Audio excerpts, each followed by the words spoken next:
Pemirsa, inilah headline news pukul 20 waktu Indonesia Barat. Saya Reno Reksa.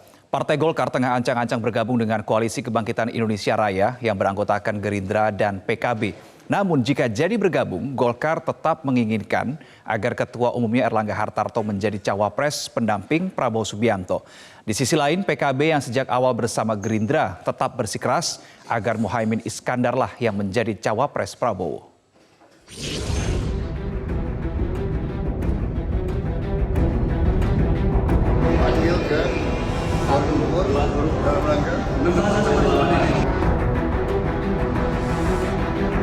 Partai Golkar kini tengah mendorong pembentukan poros baru, yakni koalisi permanen, dengan meleburkan Koalisi Kebangkitan Indonesia Raya (KKIR) dengan Koalisi Indonesia Bersatu. Golkar bahkan menyatakan KIB siap mengalah soal jatah kursi capres dan rela jadi cawapres dalam peleburan koalisi itu. Supaya koalisi besar ini jalan, kan harus ada yang mau mengalah. Nah, KIB mau mengalah.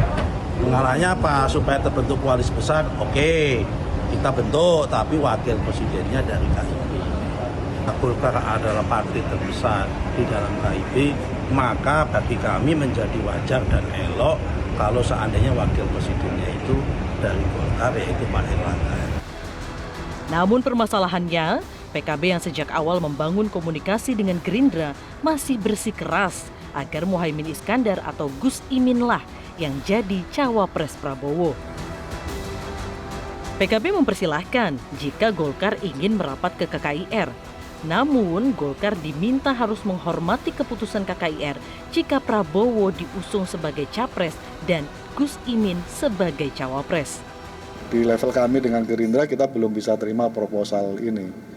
Kami yang kira-kira sudah jadi tuan rumah dan akan menerima teman-teman sebagai tamu istimewa.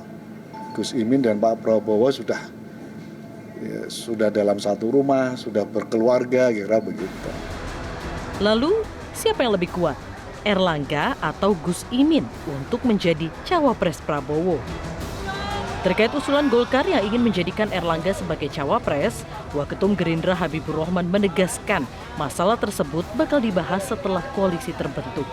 Yang pasti, agenda terdekat 4 ketua umum partai yakni Gerindra, PKB, Golkar, dan PAN akan menggelar pertemuan membicarakan soal peleburan itu. Di bahasa gaul anak-anak sudah serius lah ini, ya, taarufnya itu udah serius gitu ya. Bukan sekedar say hello, WA-WAan, bukan sekedar itu ya.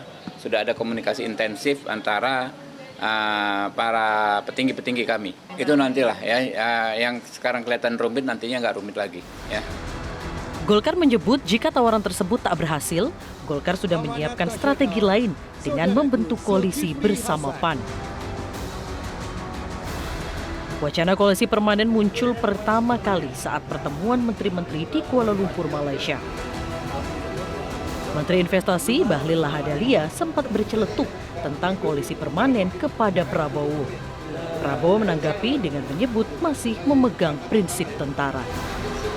Tim Liputan Metro TV. Jadi Prabowo dipanggil ke Kuala Lumpur dalam rangka membahas koalisi permanen.